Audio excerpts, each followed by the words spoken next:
Welcome to the Your Mark on the World show with your champion of social good, Devin D. Thorpe.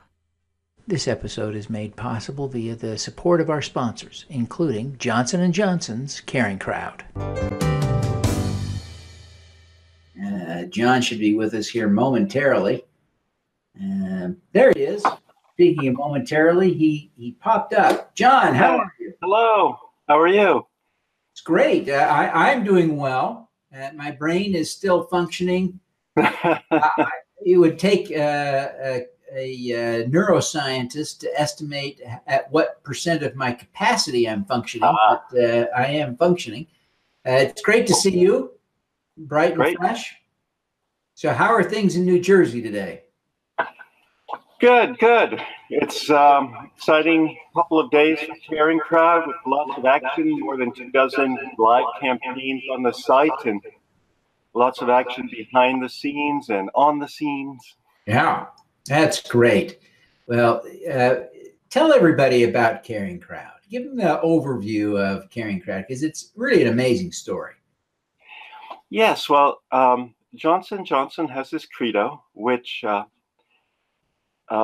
helped us support get support for this idea that the new global public health group should sponsor this crowdfunding platform. So it was created from within Johnson & Johnson, and it is a free site, therefore. So no fees to use the platform. The payment processor, of course, will take, I think it's 2.9% now, only on successfully processed payments.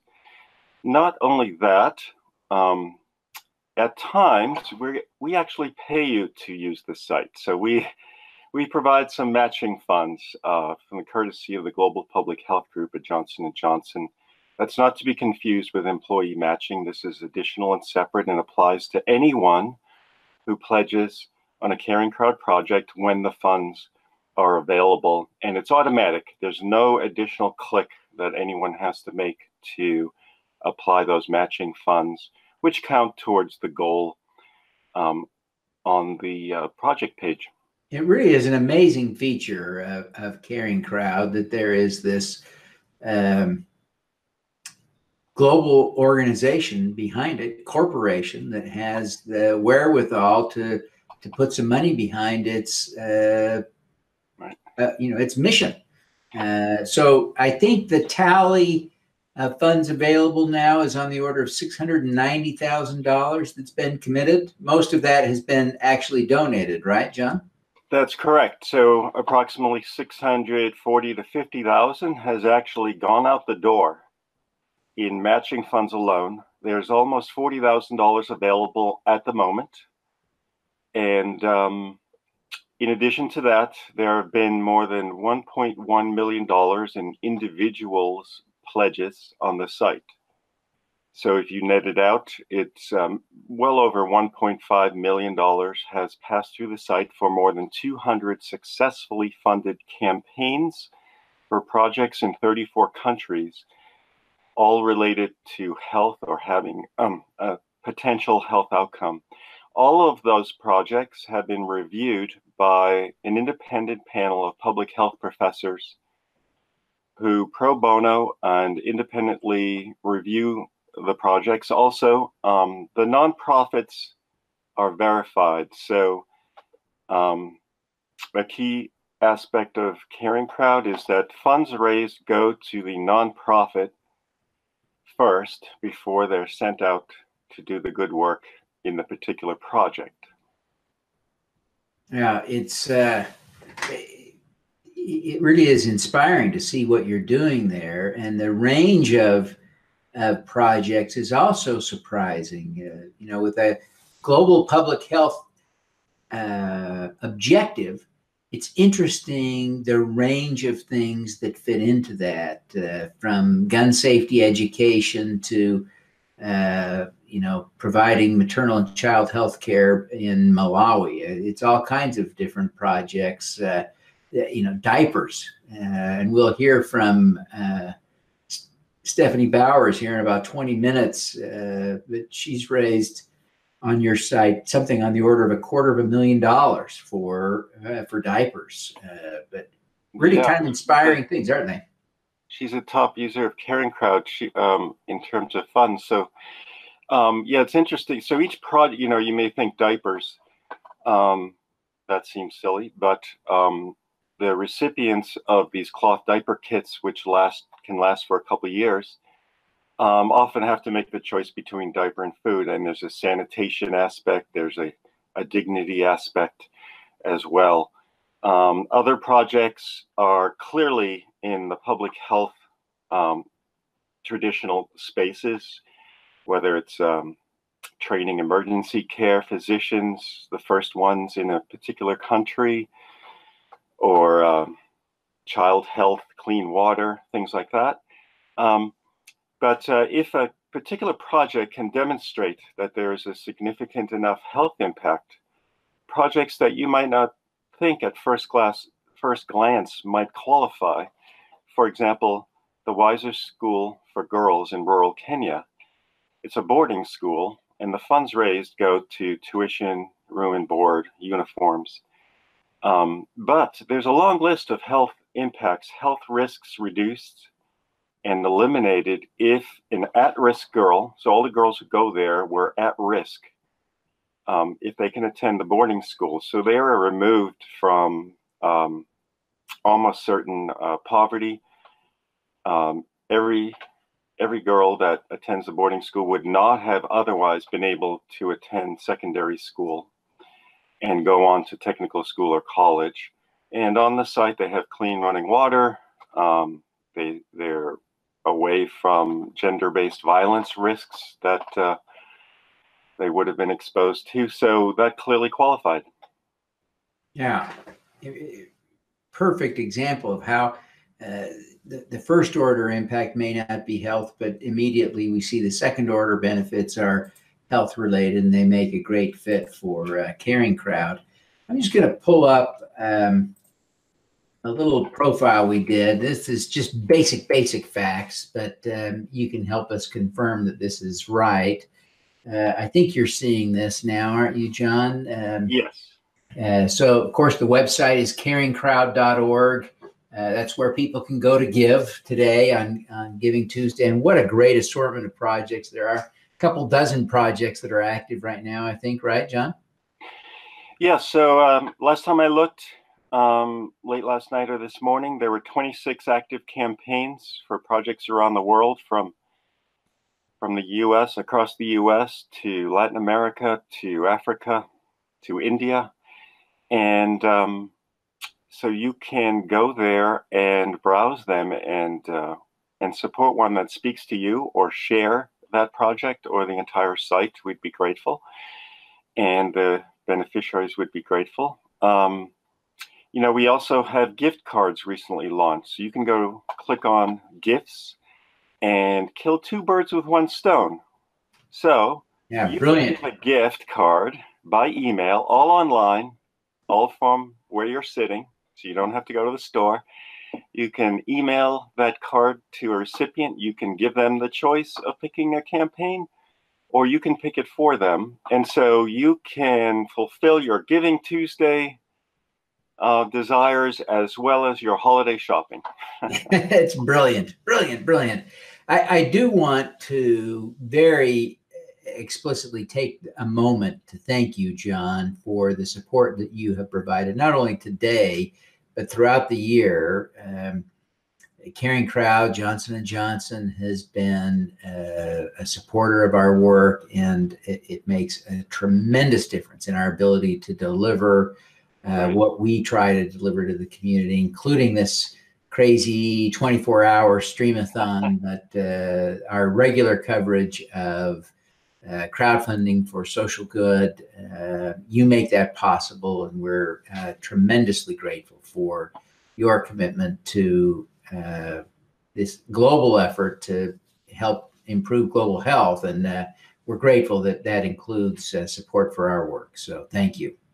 Well, we're honored to be in a position to provide a little support for the great impact and sharing of information that you do. So the Global Public Health Department and Johnson & Johnson is very happy about it. Well, thank you. You're very kind, and we're really grateful. And it's been an honor to do some training for you, and we're looking forward to doing training on your behalf for nonprofits next year. I think that's going to be a fun effort to Yeah. So thanks in part to your trainings that you've given to people who are interested in using CaringCrowd, and the fact that we invite, almost insist that we talk to everyone who uses it and send them some guidance materials, including some of yours. We've seen since the site launched an almost 80% campaign success rate, which is very unusual for crowdfunding platforms. Oh yeah. That's so exciting. Well, and one of the people who is raising money on CaringCrowd right now is Philemon Padenou, and I probably botched that. But Philemon, you're on the show now, right? Yep, how should I say your name? Let's get that out of the way before I embarrass myself anymore. Philemon Padenou is right. Okay. We're thrilled to have you. Thank you very much for joining us. Thanks for having me. Now, you already know John, right? Yeah, yes, I know John very well. John has been very helpful in enabling and empowering my charity in doing an amazing work in right now. We have helping on 4,000 children in West Africa right now. A project which goal is to a mental facility in Benin Republic, where currently right now mental ill people actually sleep on the street. So I work with John into setting this project up to provide bedding to this facility. Wow, it's such important work. I'm so glad you're doing it. Let me just pull up. I've got a little simple overview to help our audience understand better what you're doing. So you're raising money on CaringCrowd, and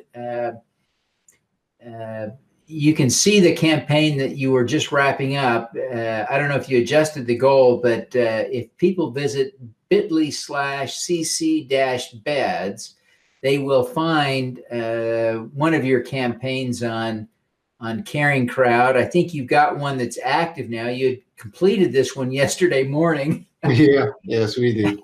It was I think on Thursday or Wednesday last week, it was about a third done, and we thought it'd still be open this morning, but yeah. You finished it over the weekend, which is great. Congratulations.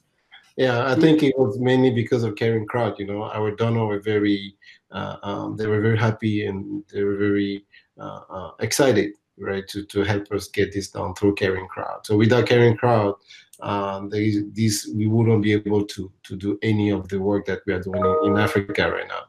Were you able to take advantage of some of the Johnson & Johnson match on this campaign?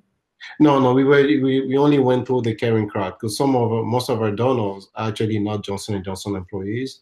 They're actually outside donors, so it's strictly through CaringCrowd. Yeah. So, John, were there some CaringCrowd, Johnson & Johnson match involved in that campaign or not? Yep. Yeah. So there's the J&J employee matching, which Philemon was describing, and so what's great about another great thing about this special CaringCrowd matching fund from the Global Public Health Group is that people who are not employees, when they pledge on CaringCrowd, when the matching is available, they are also matched. They're also able to get matching. Yeah. And by the way, I'm looking, on CaringCrowd, there are organization pages. So I'm looking at the Code to Hope webpage on CaringCrowd, and they have successfully funded 4 campaigns and obtained more than $78,000. And I can look up what percentage of that was matching. Oh, yeah. That'd be great information for us if it's easy for you to pull that up, John, while I'll ask Philemon a few more questions. But Philemon, your accent suggests you might not have been born in New Jersey. You're right. Are you from Benin?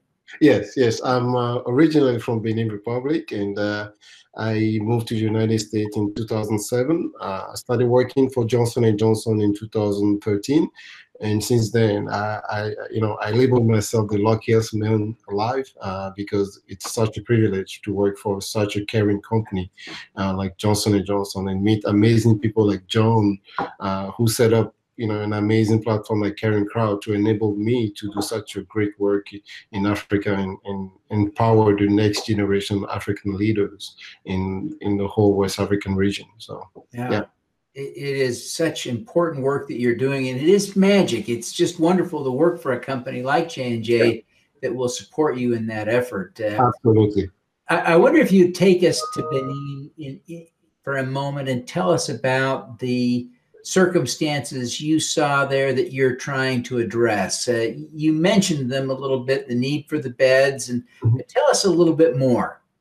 So Benin right now, the community where I came from mainly is this community is called Gambier, where most people, people sit on water. People go to school on water. They take a bath on the same water. They sometimes drink that same water. So some of the things that when I came to the United States and I started working for J&J, and I wanted to give back, and I started thinking, what are the ways for me to enable these people and to move away from the cycle of poverty, right? How can we empower them to take care of themselves, right? And that's when we start thinking about education. Right? We need to educate these people so they can tomorrow educate the next generation. And at the same time we are doing this, can we at the same time provide them the necessities that they need to live a healthy, stronger life? So that's some part of the Benin. Some other part of the Benin are some of the projects that we have on CaringCrowd, where you see, mentally ill people are actually, if you are mentally ill, sometimes you are kicked out of the house, because they think, it's like voodoo stuff. People still believe in voodoo in Benin. So you have this type of cultural war still going on in Benin. So that's that's what Benin looks like today in a very short run. Yeah, well, it is just inspiring what you're doing, and I commend you for doing it. It really appreciate you being there. John, were you able to look that data up to see what the match was? I don't mean to rush you. It's probably about. I think it's about 51% of the total, so a significant amount. Yeah, that's great. What percent was it, John? Between 1/3 and 40% of that total of 78,000. And there's a new campaign. You can see it. You can find it. You can Google Code to Hope CaringCrowd and find that campaign. There's a new campaign just launched this morning. Oh, that's great. Well, it is wonderful to be able to share a little bit of your story, Philemon. And John, we thank you for being here with us as well. We appreciate your sponsorship. We commend you for the great work you're doing there at Johnson & Johnson and CaringCrowd, and really wish you all the best. I want to encourage everyone who's watching to like, comment, and share wherever you're watching this, whether you're watching on YouTube or Facebook or Twitter and Periscope. Please share this so that more people will see it. It's just, your friends are going to think you're a great human being for sharing this. They're going to be so glad you shared this. No one will begrudge you sharing this. So please share, make someone else's day better. Be proud of what you're doing online today. Not that there's anything wrong with cat videos, but sharing something as inspiring as this can really change someone's life. So we encourage you to do that. Philemon, thank you very much for joining us. We're going to welcome Stephanie with Jakes Diapers to the show. Stephanie, how are you? Fabulous. How are you? Great. We were talking about you a little bit already. We were so excited about you coming on. It looks like there are some diapers in the background there. Tell us what you're up to. Yeah, so I'm Stephanie with Jakes Diapers, and we provide diapers to babies in poverty around the world. And so I'm actually here in our packing room where we have cloth diapers that we're going to send to different community partners locally, nationally, and globally. Wow, that's amazing work that you do. You know, we still have John Brennick on. He's from CaringCrowd. You've raised a bunch of money on CaringCrowd, haven't you? Yes, CaringCrowd has been a true blessing for us. It's an amazing platform, proudly sponsored by Johnson & Johnson, and it has really helped us amplify our impact. And so today on Giving Tuesday, we have a CaringCrowd fundraiser going, and we're hoping to fully fund our project with Akisa Ministries. They are a special needs children's ministry in Uganda. So what we've learned is that most kids with special needs in Uganda are abandoned, and we are trying to keep those kids in families. And if we can provide families with the basic need of diapers for all ages, then we can help keep those kids in families.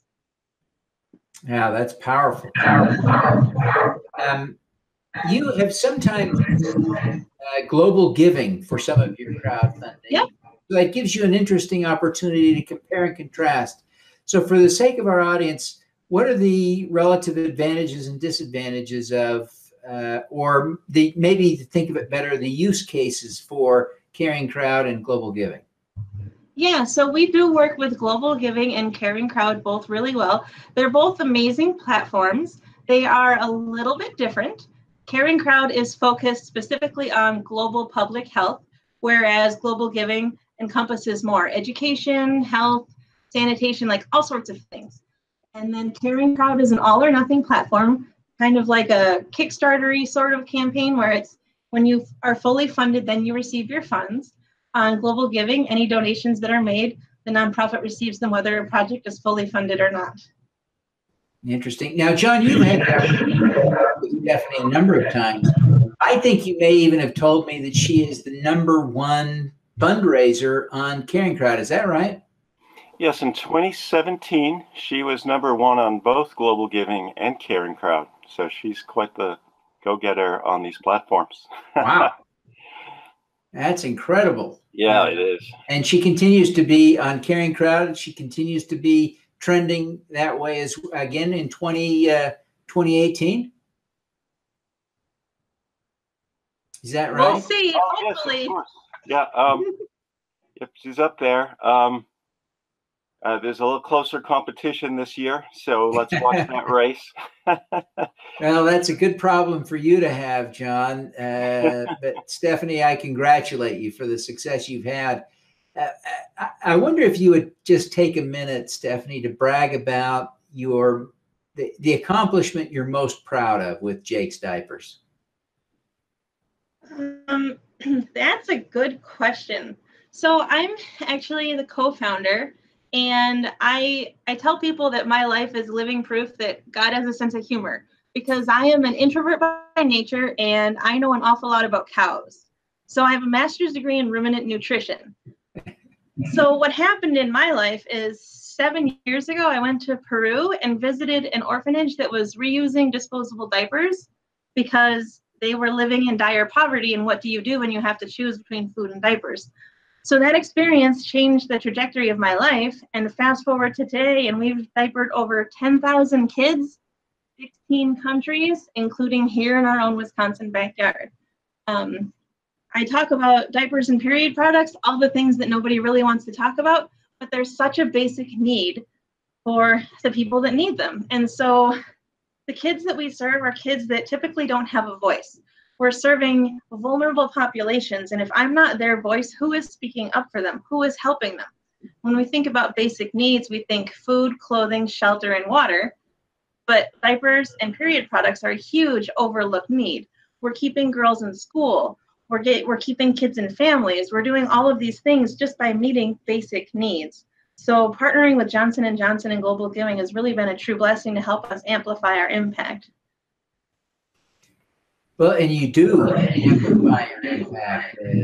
You're just, what you've accomplished is so impressive. you did some work in Haiti last year or this year. Tell us a little bit about your work in Haiti. Yeah, so last year we launched a $50,000 campaign on CaringCrowd to help provide diaper kits, pretty much these. So this is a hand wash kit. It weighs about 4 pounds, and it's got cloth diapers in it that a mom can easily hand wash. So what makes the difference for these moms is everything in this bag can diaper a baby from birth to potty training. So we're trying to get moms to come back to the clinic after they give birth at home, because 80% of babies are born at home, and most moms in Haiti die of easily preventable causes, usually infection. So if we can get mom and baby to come to the clinic for a well baby visit and then give them all the diapers they need, we can catch infections sooner, which means we're keeping moms alive, which means we're keeping babies alive, which means we're keeping families together, which means we're preventing orphans. They're just diapers, but the impact runs so much more than a diaper. Yeah, it really is amazing how you're able to make those connections and the impact you're having. John, how did you first react to the idea of diapers as a public health issue? Yeah, so that was a question right away. And so I remember the first campaign we were talking about how just to make sure to get the clear health aspects of this across. And it's another example of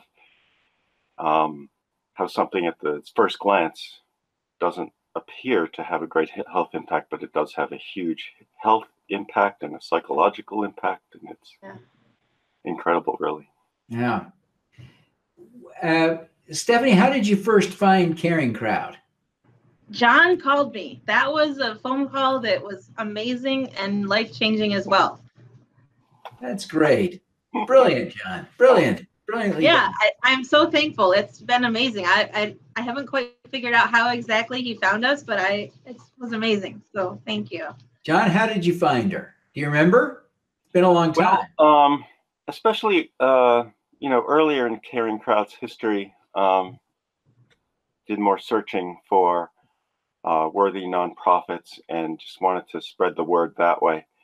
And so we do less of that now.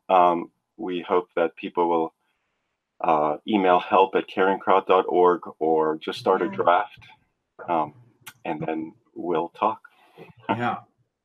Well, this is fantastic. It really is just inspiring work that you're doing. Stephanie, I wonder if you want to leave us with one. Oh, I don't think I ever pulled up your deets here. Let me do that.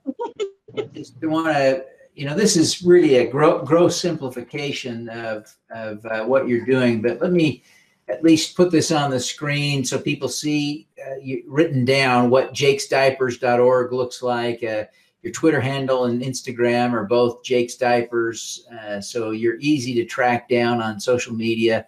I think this is pretty basic. Do you see any errors that you want to correct, Stephanie? Nope, we try to keep it simple. Well, that's great, and you do, which is really smart. There's a lot to be said for simple. So I want to thank both of you for being on the show again. John, thank you for your sponsorship. Stephanie, congratulations on the great work that you're doing, and thank you for being with us. We want to encourage everyone to go to CaringCrowd and find Stephanie's project there and donate. I suspect there's a link to donate from your website too, isn't there, Stephanie? Yep. Okay, so anyway, thank you both for joining us today. We're grateful that you would come on the show, and we again congratulate you, Stephanie, for your great work and wish you every success in your efforts to raise money today and in the future. Well, thank you. It's an honor to be here. Thank you. And thank you, John. I really appreciate you. Well, Ethel, welcome to the show. We're thrilled to have you. Hi, thank you. Thank you. I hope you'll turn your camera on. So I apologize. I'm actually a little bit sick today. Oh, no. I'm sorry. Although I can empathize a little bit, having not slept in a long time. I started this broadcast. Are you on the West Coast? Yeah. Yeah, so I started at midnight with this streamathon, so I can kind of relate a little bit. I'm feeling pretty. Thank you for all your hard work. Yeah, so I'm sorry you're not feeling well, but tell us about Operation Asha. Sure. So Operation Asha was started, I would say probably a little over 10 years ago, to primarily combat tuberculosis or TB. So for those who aren't familiar, TB is an infectious disease. It's caused by a bacteria. And actually, we have all of the tools to treat it, which are antibiotics, through a typical kind of 6-month treatment regimen. Operation Asha works in India and Cambodia, but we partner with organizations in other countries as well. But basically, we use both software and hardware. So software that we've developed in-house, and then kind of Android tablets, biometric fingerprint readers, et cetera. We train and employ community health workers in the communities where we serve with those technology tools and empower them to bring TB care, treatment, diagnosis to all of these communities to address TB, as well as a few other diseases that we've worked on that also perpetuate poverty. Well, I really am fascinated by this work. Tuberculosis, we often talk about, I love to talk about polio. Mm-hmm. That infected 22 people last year. A lot of us talk about malaria, which killed about 400,000 people last year. Mm-hmm. We talk a lot about AIDS, which killed about 1 million people last year. And I realize there's some overlap, but there were like 1.25 million people who died from TB last year. I mean, it's really a massive problem. Yeah, so TB is actually the world's most lethal infectious disease killer at this point. I think the estimate is about 1.4 million people died of TB last year, and over 10 million were infected with TB, which is, I think, the most deeply frustrating part of it, though, is that we have the tools such that it's essentially 100% preventable, curable in the drug-sensitive form. And so it's truly a disease that we shouldn't have anymore, but because we haven't been able to kind of get everything together, bring the political will, the funding, implement with partners like Operation Asha, who are achieving some of the highest treatment success rates in the field, I think it's really, truly an issue of scale and just getting it done at this point. Now, with Operation Asha, you have an extremely low cost to cure, right? Yeah. So the overarching number we provide is that it's about $80 to treat a patient, and this includes all of the type of like overhead costs that you would consider. That include like training community health workers, kind of recruiting them, we pay them a salary that is performance-based. And so this is different from government community health workers, which are volunteer and typically pretty overburdened. And then it also includes all of our technology costs, our like staff. We run an extremely lean team. We're about, one analysis says that we're about 32 times more cost effective than the next comparable NGO. So we're really trying to do this at the type of scale that needs to happen. Oh, it's remarkable how well you're doing. This is just so, what impact. I'm going to have to spend more time with you. Maybe someday when both of us aren't feeling so like, what just happened to me? Yeah. But this is really impressive because it is, as you point out, like the world's biggest infectious disease problem, and it gets so little attention. Do you have an answer for why it gets so little attention and yet it's so horrible? I think the biggest issue, and this is a driving factor behind, I think, other neglected infectious diseases as well, like HIV and malaria, is that it predominantly affects people who are either poor or marginalized in some way, because those people are the same people who are likely to have more like compromisation of their immune systems. Similarly, I think at least in the US, immigrants from high-burden countries usually are the ones that test positive for TB, or people in prisons. Actually, my own father, when he immigrated to the US from China, which is another high-burden country, he had to take a prophylactic treatment for TB for the entire year. So I think it's a lot of times it's really that the people that don't have necessarily a voice at the table are the ones that are most impacted by TB and similar infectious diseases. Well, I want to talk to you for hours and hours about this, but let me just, I know you're not feeling well and we don't have hours and hours. I wish we did. But let me just, I want to show you just a little bit of profile data we pulled together from the information you gave us, just to show everybody so people can jot this down. They can, especially the donation URL we've got up there. But your website is OPASHA, yep. OPASHA.org, right? Yes. And for Giving Tuesday, we actually have a new campaign that we just opened up with CaringCrowd, which we've partnered with recently, who also introduced us. And I can share that link with you as well if there's some way. I think this bit.ly link is that link. Okay. It may have been. We actually just completed a campaign, so we had to start. So this might be to the old CaringCrowd campaign, but you can probably navigate from one to the other, maybe not very easily. But just go to CaringCrowd, and there are only a couple dozen projects. So if people go to CaringCrowd.org, they can find your Operation ASHA project there. So you must have had some success fundraising on CaringCrowd. Is that the case? Yeah, so we have been really happy with how easy it was to get on the platform.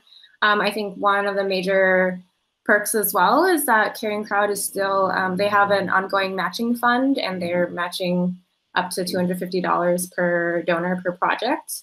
So in our last campaign, probably about half of our campaign total was actually from matching funds from CaringCrowd and J&J. So we're incredibly grateful for that, and then also for all of our donors that came through as well. Yeah, it really accelerates your fundraising when J&J steps up to give you matching money, doesn't it? Yeah, and I think it's also helpful to have the transparency of this understanding, because the match pledges come in with the pledges themselves, as opposed to finding out later whether or not it's been matched. Yeah, that's great. Well, listen, I really appreciate you taking the time to be here with us, Ethel. Before you go, give us 30 seconds on why people ought to donate to Operation ASHA today. Yeah. Operation ASHA is bringing healthcare and healthcare delivery to the kind of the last mile and the truly underserved. And we have a unique opportunity to bring these things together, including technology, innovation, and just really high quality implementation to end a disease that really shouldn't exist anymore, which is TB. Fantastic. That's a great pitch. We hope you're very successful in your fundraising efforts today. And ultimately, we hope you're completely 100% successful in getting rid of tuberculosis. Wouldn't that be great? Yeah, that's the dream. All righty. Well, thank you very much for being with us, Ethel. We really appreciate it. And we hope you'll get well soon. Awesome. Thank you so much. Take care. Thanks for having us. Bye-bye. I'm hoping we can get her. Oh, Joanna, how are you? Joanne. Hi, I'm doing well. Good. I'm so glad to see you again. You have such an inspiring story. I hope it's great to reconnect. So how are you? I'm doing well. Thanks so much for inviting me to your event, and I hope lots of people are inspired by all the great nonprofits you have on today. Oh, well, I certainly have been inspired. If no one else was, it was worth it just for my own sake, because of the tremendous, inspiring, wonderful people we've been talking to all day. Just, people who are changing the world. It's just great stuff. So, Joanne, tell us about your incredible work with African Mothers Health Initiative. So my organization is based in the US, but our work is really in Malawi, Africa. I'm a nurse midwife myself, and I was living in Malawi from 2005 into 2008, practicing in the public maternity ward. And while I was there, one of the issues that I learned about was that after a woman dies in childbirth, which happens too frequently, if she has a surviving newborn, that newborn often will go back with the family to the village and quickly deteriorate and die, even if it was born completely healthy. So that's where I started. I was keeping a blog at the time when I was there, and people were sending money spontaneously just in response to the stories. So I had some formula, and I started identifying babies and driving out to the villages and doing my best to follow them and continue to get them what they need and work with their families to make sure they had necessary support. And then in 2008, I formalized the work that I was doing and handed it over to a much more capable team in Malawi of Malawian nurses and midwives. And at this point, we have 2 projects.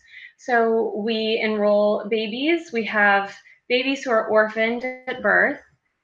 We have multiples in Malawi. There's a lot of twins, triplets, and even quadruplets there.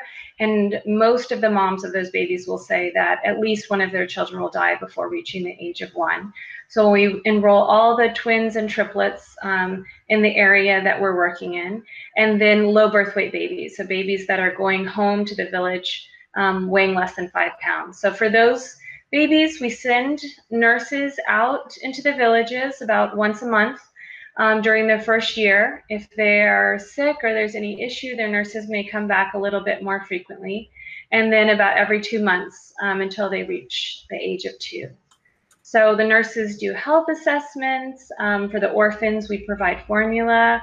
We make sure that the family members are preparing that formula hygienically. We have our nurses serve as advocates also. So if the baby becomes sick, making sure that they are the ones that are connecting the baby to the necessary health services. So that is our baby care project. And then we also have a mother care project. So as I mentioned, there's too many maternal deaths in Malawi, but for every woman who dies in childbirth, there are many more who survive catastrophic birth experiences. And this means, a woman who has started laboring in her village, far from the hospital, her labor is not going well, she really is in need of a C-section, but it takes her hours and hours and hours to get to the hospital where she needs to be in order to access that care. By the time she's there, she's lost her baby, her uterus has ruptured, she has a hysterectomy. Other women who have severe infections after delivery, women who have seizures during into their pregnancy, postpartum period. So all of these women who are very sick, and once they're discharged from the hospital, they go back into their villages. And in the village, life is difficult. You have to go and draw your water. You have to gather your firewood. You have to plant your fields. And if you don't do that, then your family doesn't eat. You don't eat. So we have nurses that go out into the villages to see these women as well. So the moms will receive up to 6 visits in their villages. And at the end of the time with our program, they'll receive a very small, and I mean small, like $10, $12 worth of money to start a small income generating project. So that is what we're doing, moms and babies in Malawi. It's amazing work. And it's interesting to me how the program has grown out of kind of this kernel of wisdom around maybe we should give the babies of deceased mothers some formula. And around this has blossomed a whole program that supports at-risk babies and their mothers and families. It's really quite sophisticated, and it reflects your education, your thoughtful, strategic nature. It's an interesting reflection of you and your personality. Do you see that? Do you see what I'm talking about? Well, that's kind of you to say. I mean, I feel, I love being a midwife. That's my passion. and I really enjoy working directly with women. And it was an incredible opportunity to be in Malawi and to work there and to serve women. And just, I think, you know, when you're in a new environment for some time, once all the judgment and everything kind of quiets down, you notice what people are struggling with, what's hard, and where you can step in and help. So I feel grateful that I was able to help. And really, I mean, it was the spontaneous donations of so many people who were just kind-hearted back here, you know, interested in reading my stories and saying, here's $20, here's $100, do something good with it. And it has led to a lot of good. At this point, we've cared for over 1,000 babies. So we've been around now for 10 years.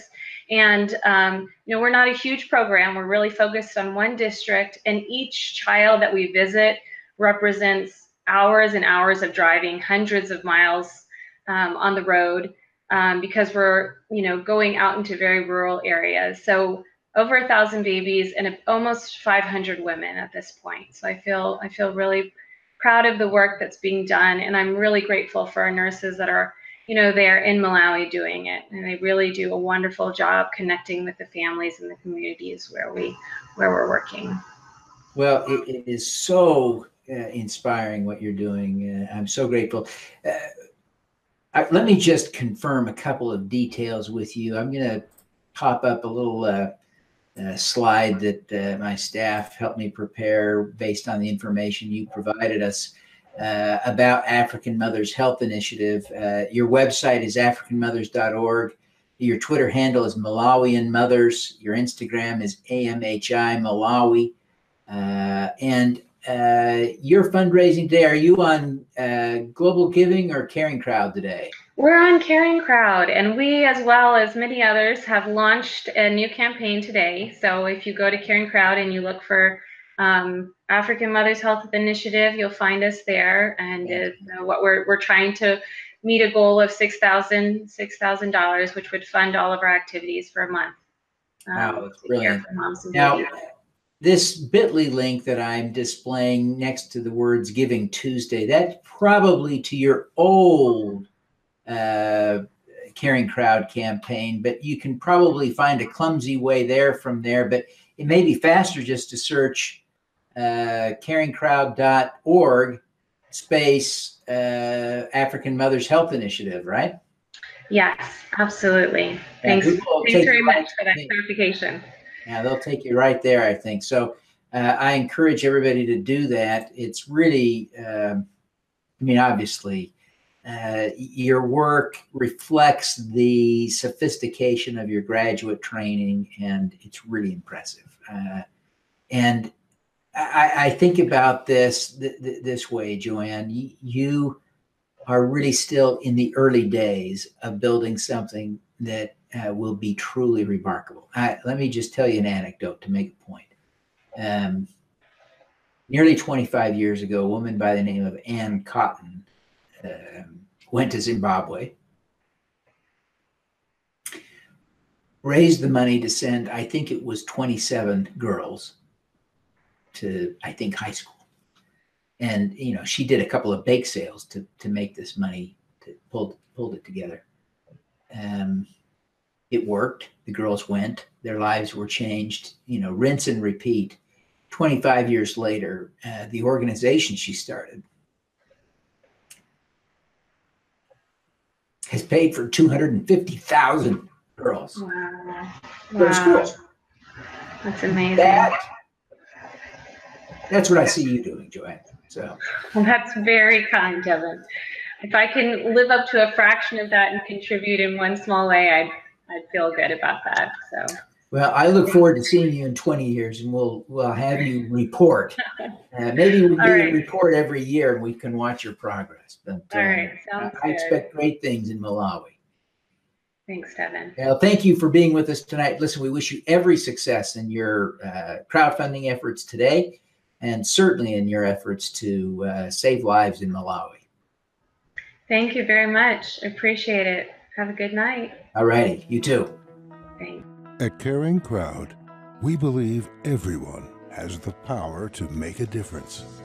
Through our crowdfunding platform for community health, we empower passionate people to drive real change. Whether you work for a nonprofit organization, volunteer, or want to get involved for the first time, you can post a campaign on CaringCrowd. Join us, because caring is where change begins. Thank you for listening.